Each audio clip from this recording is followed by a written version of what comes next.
Next week, we'll be discussing The Matrix Resurrections. Tom, how was your first watch? So I watched this film at 3 a.m. when it first came out. I had work at 4 a.m., so I put in an hour of this movie, which actually felt like work was a continuation of this film because this movie is very labor intensive in terms of having to watch it and get through it and get from scene to scene. It was pretty tiring, and so I had to take random breaks throughout the day.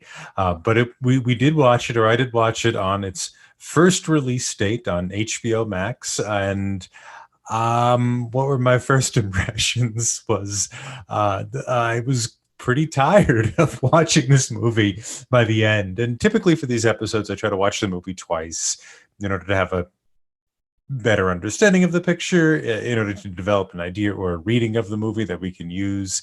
And I really, really could not get through this movie a second time. Um, it's a rough trip. It I will say something nice about it. It's nice to see older actors who have fewer years left ahead of them than behind them sort of relax into themselves and kind of meet again on screen. There is a kind of sweetness to those moments when you see Trinity and Neo meet again, or Keanu and Carrie Ann Moss meet again. There's a level of relaxation there that I think just comes from age. And I will say that as a compliment of the movie. So I also watched this opening day. Uh, I did not get up that early, but I watched it probably early afternoon, and it was tough for me to get through as well. I think normally I probably would have preferred to split it up into 2 days. I think there's probably a good splitting point in the movie, and yeah, I'm not sure if I would say I'm disappointed because I didn't really have high expectations, but it was tough for me to get through. That being said, I enjoyed the original movie so much. I think I'll still watch sequels when they come out. I was super excited to see this movie. I thought we were going to go back to 1999, not only in the movie, but I was going to get to be a kid again or a teenager again.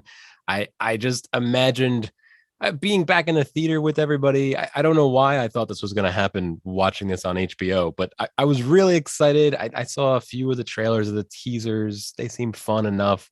I watched it on my laptop with my good headphones, and it made me feel really old. I know, Tom, you're saying you appreciated the older actors, they were good, they were great, but it made me feel old.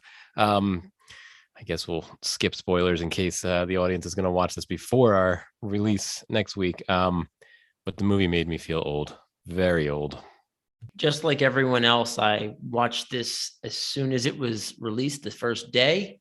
This was a streaming first watch for me, probably an only watch, to be honest here. I had low expectations, but I wanted to have high hopes. And unfortunately, those hopes were not reached. In fact, I spend most of my time, and I'm sure we're going to talk about it on the episode when we go over this one in greater detail. Did we need more Matrix? In many franchises, I always say more is better, but I'm hoping we explore that a bit with this film. And I was kind of hoping it was a one-off, but it seems like that's not going to be the case. So I'm not really sure if I have room for more Matrix in my life if this is the way we're going, but who am I kidding? I'm probably going to still watch them just to see what happens.